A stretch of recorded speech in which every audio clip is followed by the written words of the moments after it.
Salut tout le monde, alors aujourd'hui on se retrouve pour une nouvelle vidéo pour faire un Pico aquarium. Donc dans les récifaux, du coup on va avoir des aquariums qui vont être en style reefer ou en style péninsulaire, on va avoir les chalots, on va en avoir plein qui existent. Mais on a la catégorie nano où on va être en dessous de 60 litres et après on a la catégorie Pico où là on va être en dessous de 20 litres. Là pour le coup celui-ci il est imbattable, après, on est sur un bac qui est très petit. Pourquoi? Parce que là tout simplement il fait 8 litres. Donc là, on a 4 litres au-dessus et 4 litres dans la décante. Et ce qui est cool avec ce bac, c'est qu'on a une décante. Donc ce qui nous permet d'avoir la filtration, d'augmenter les supports bactériens, mais aussi d'avoir le chauffage qui reste caché et d'avoir la partie visible qui est vraiment que jolie et que esthétique, liée au bien-être animal, aux coraux et aux potentiels petits invertébrés qu'on va pouvoir mettre dedans. Car oui, c'est ça aussi la chose qu'il faut bien penser, c'est que quand on a un bac qui est aussi petit, on va pas pouvoir mettre des poissons dedans. Alors les personnes qui disent que directement ils vont pouvoir mettre un Nemo dedans, partez tout de suite, parce que Nemo, communément appelé le poisson clown, on est sur un poisson qui a besoin d'au minimum une centaine de litres pour pouvoir vivre, parce qu'il vit en couple. Et encore, 100 litres, ça fait une aire de jeu qui est relativement petite pour lui. Donc favorisez cet aquarium-là, non pas pour du poisson, mais pour vous faire plaisir et pour pouvoir avoir des petits coraux qui évoluent tout tranquillement dans un petit aquarium. Ça, c'est un bac qui, par exemple, pourrait bien aller au coin d'un bureau si jamais vous êtes très régulièrement à votre travail. Ou alors, vous pouvez très bien l'utiliser pour pouvoir faire de la sauvegarde de bouture aussi, ou tout simplement pour vous faire kiffer. On est sur un aquarium qui est relativement intéressant au niveau du tarif. On est aussi entre 130 € et 150 €, où à l'intérieur, vous allez avoir la décante. On va également avoir du coup le bac, on va avoir l'éclairage avec le câble d'alimentation qui se branche sur un secteur. On va avoir la petite pompe de remontée où on est sur une 250 litres/heure, donc ça suffit amplement pour un bac aussi petit. On va avoir la surverse. Donc du coup sur un bac aussi petit, on va pas s'amuser à mettre énormément d'espèces à l'intérieur. Là, le but de cet aquarium, c'est qu'on va prendre toutes les espèces de zoanthus que j'ai dans le 250 et on va venir en faire des boutures qu'on va venir mettre du coup dans celui-ci. Pourquoi du zoanthus? Tout simplement, déjà parce que vous le savez, c'est un corail que j'adore. Et deuxième raison, c'est aussi parce que on va prendre en considération ce que va proposer cet aquarium au niveau des paramètres. C'est-à-dire que les coraux vont être très proches de l'éclairage, donc il nous faut des coraux qui puissent résister à un éclairage qui va être très proche d'eux.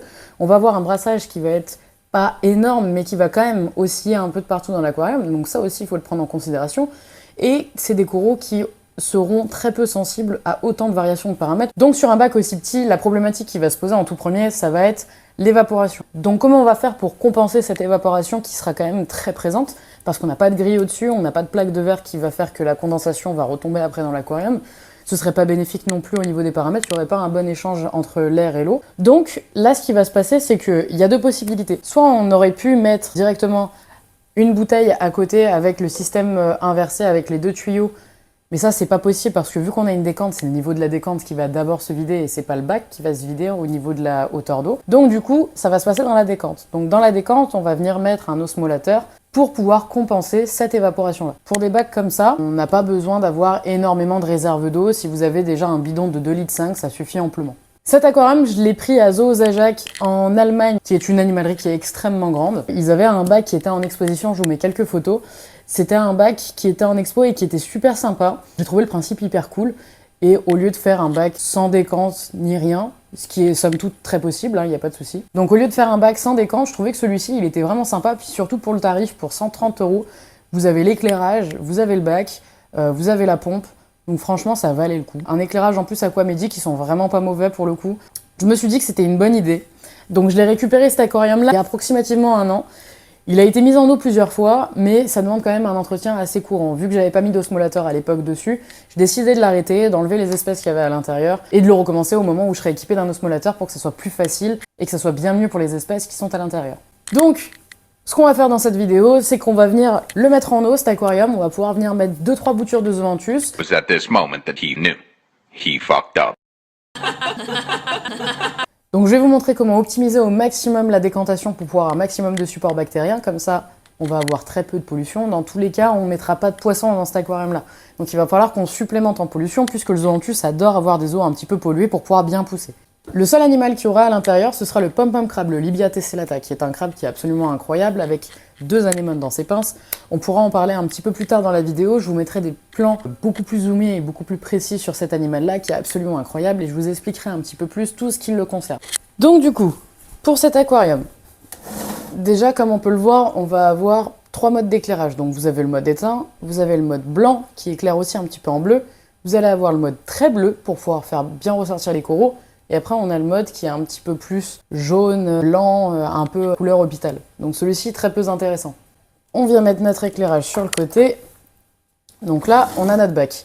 Au niveau des pierres qu'il y a à l'intérieur, c'est des pierres que j'ai prises également à Zoos Ajax. Donc c'était des toutes petites pierres qui étaient vendues au détail. On pouvait les acheter au gramme carrément. Et celle-ci, du coup, je suis venue faire un montage avec de la colle époxy. Donc c'est la colle de chez Aquaforest, celle-ci qu'on vient faire chauffer dans l'eau pour pouvoir la faire fondre. Donc en fait, elle se présente comme ceci, tout simplement.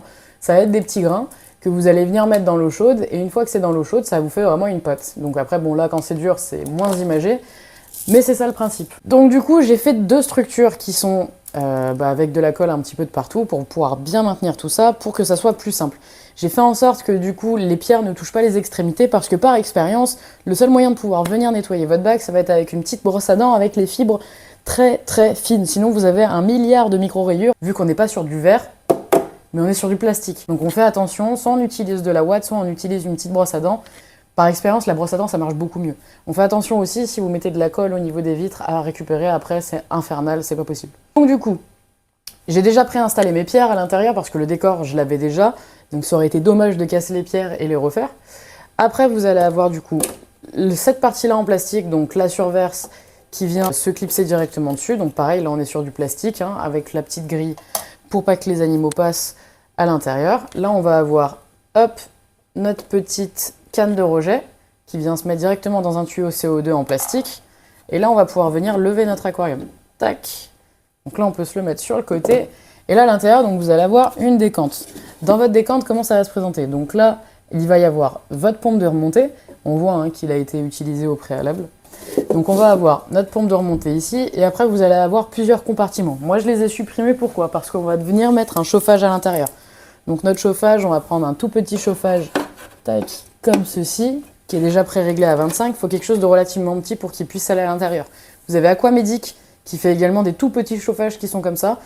Je trouvais ça intéressant, mais je trouvais ça vraiment petit pour chauffer 8 litres d'eau. Ce qu'il y a, c'est que ça fait quand même quelque chose de conséquent pour un tout petit appareil qui est vraiment microscopique. J'avais celui-ci sous la main, donc j'ai préféré utiliser lui. On est sur un chauffage de la gamme Aquael, donc ça servira très très bien. Il rentre, il est dans les bonnes dimensions, donc on est good. Autre chose que je vais venir mettre dans l'aquarium, ça va être des petites nouilles en céramique. Donc ces petites nouilles en céramique, je les avais déjà d'avant. On va les mettre dedans pour augmenter les supports bactériens et que ça puisse plus facilement faire la passation entre ammonium, ammoniac, nitrite, nitrate. Ce qu'on connaît tous déjà. Donc celles-ci, je vais aller venir les rajouter, hop, dans mon petit compartiment. On va se dire, pas à côté de mon chauffage, ce serait dommage que ça le touche. Mais ouais, ici, ça pourrait être pas mal. Hop, on va venir se rajouter ça ici. Et après, on pourrait rajouter plein d'autres petites pierres à l'intérieur. Mais ce qu'il y a, c'est que plus vous allez rajouter de pierres, plus forcément vous allez avoir moins de niveau d'eau dans votre aquarium, puisque les pierres vont remplacer le volume d'eau. Donc mon but, ce sera quand même de rester sur un volume d'eau assez conséquent. Donc là, pour moi, on est plutôt good au niveau de la décantation. On va venir remplir tout ça d'eau. Donc on vient remplir tout ça avec de l'eau de mer.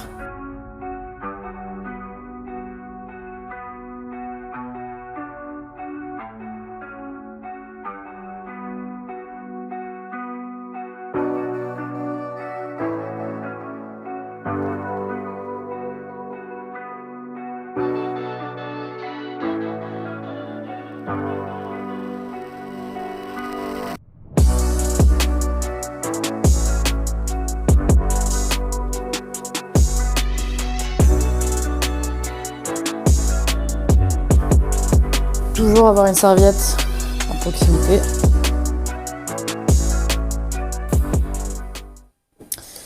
Donc là cette fois-ci ce sera bon. Donc mon chauffage il est déjà réglé sur 25 degrés donc on est good.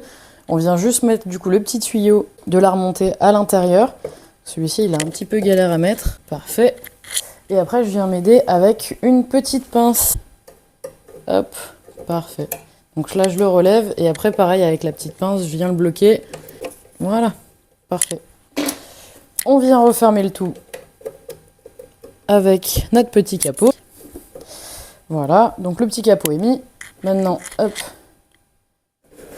on vient mettre nos pierres à l'intérieur. Et maintenant, on peut brancher le tout. Donc on va commencer à brancher le chauffage. Non! Top! Donc là, notre chauffage, il clignote, donc c'est qu'il fonctionne, donc on est good. Maintenant, on va remplir le bac du haut.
Donc là, niveau température, on n'est pas du tout sur quelque chose qui sera correct pour pouvoir mettre les coraux ou le pom-pom crab dans l'aquarium directement. Donc ce qu'on va faire, c'est que on va laisser reposer tout ça, que la température remonte tranquillement jusqu'aux 25 degrés, et une fois que c'est bon, on commence à mettre les coraux. En attendant, je vais vous mettre des plans des petites bulles qui sont en train de remonter à la surface, parce que ça, c'est synonyme de nouveau bac, et ça nous fait plaisir.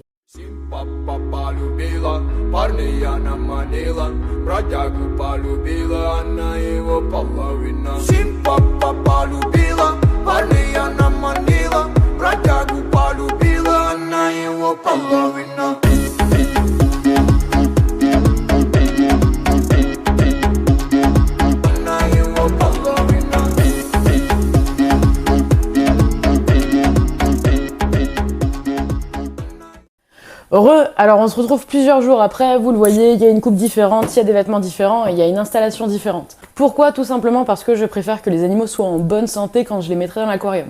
Donc ce que j'ai fait, c'est que j'ai dans un premier temps laissé tourner l'aquarium pour qu'il monte à température, ce qui a pris quand même un petit peu de temps. Après, j'ai mis du phytoplancton et des bactéries de différentes souches pour pouvoir améliorer l'écosystème qu'il y avait à l'intérieur, sachant que les pierres étaient complètement sèches, donc mortes. J'ai fait 2-3 petits tests pour voir que tous les paramètres étaient bons et qu'il n'y avait pas de soucis lorsque je mettrais du coup les premiers animaux dans l'aquarium. Les tests se sont avérés être parfaits, donc du coup je me suis amusée à mettre le petit pom-pom crabe à l'intérieur pour qu'il découvre tout d'abord son environnement.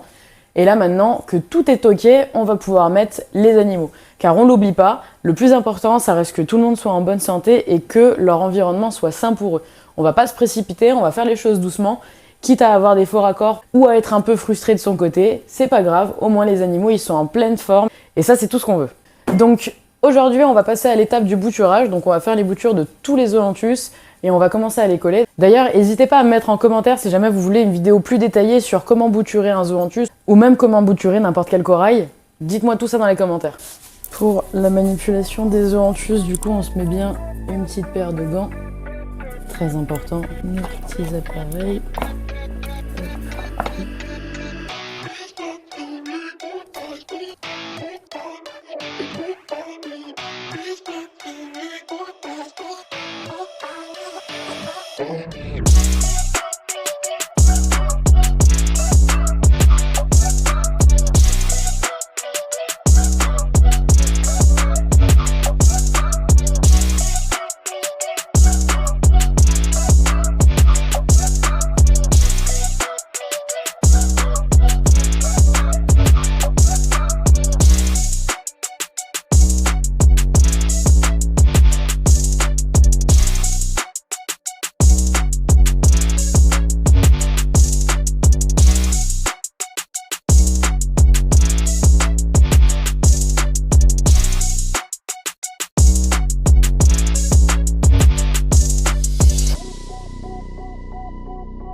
Donc voilà, vous avez pu voir le démarrage d'un aquarium de 8 litres. Pour résumer, c'est totalement possible. Normalement, vous le voyez dans le reflet du miroir, le bac, j'ai pas voulu le déplacer pour pas stresser les animaux qu'il y avait à l'intérieur. Alors c'est complètement possible de faire un aquarium du coup sur un 8 litres, il n'y a aucun problème, il faut juste avoir le bon matériel et avoir de la patience, ou alors avoir un bac sur lequel on peut déporter du coup ces pierres.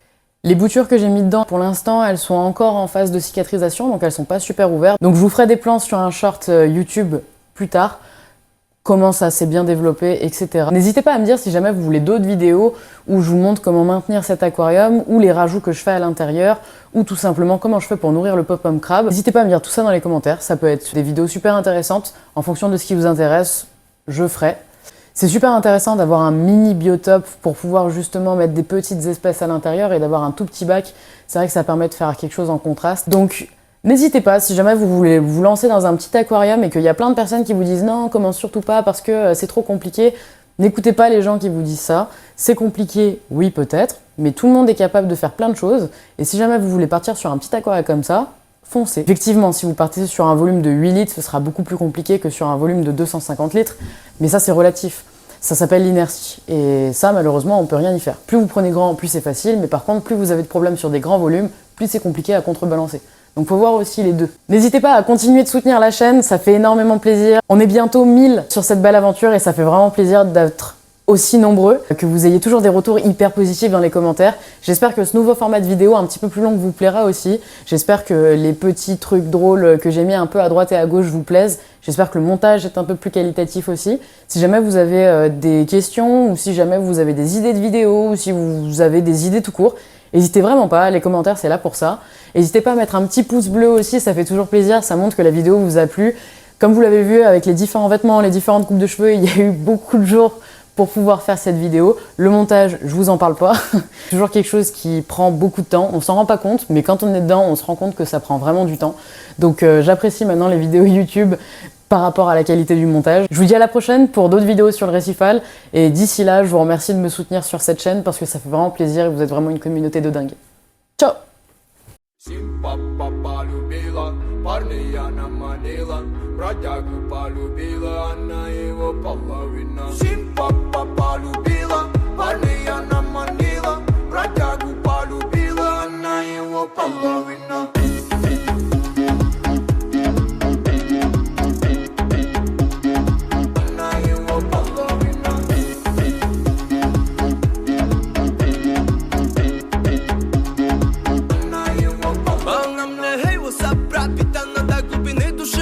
Мой сафир, бродяги в курсе, что сегодня ты пойдешь со мной, ночь пройдет, нехило, эндорфин зашкаливай. После этого моя, да, и ты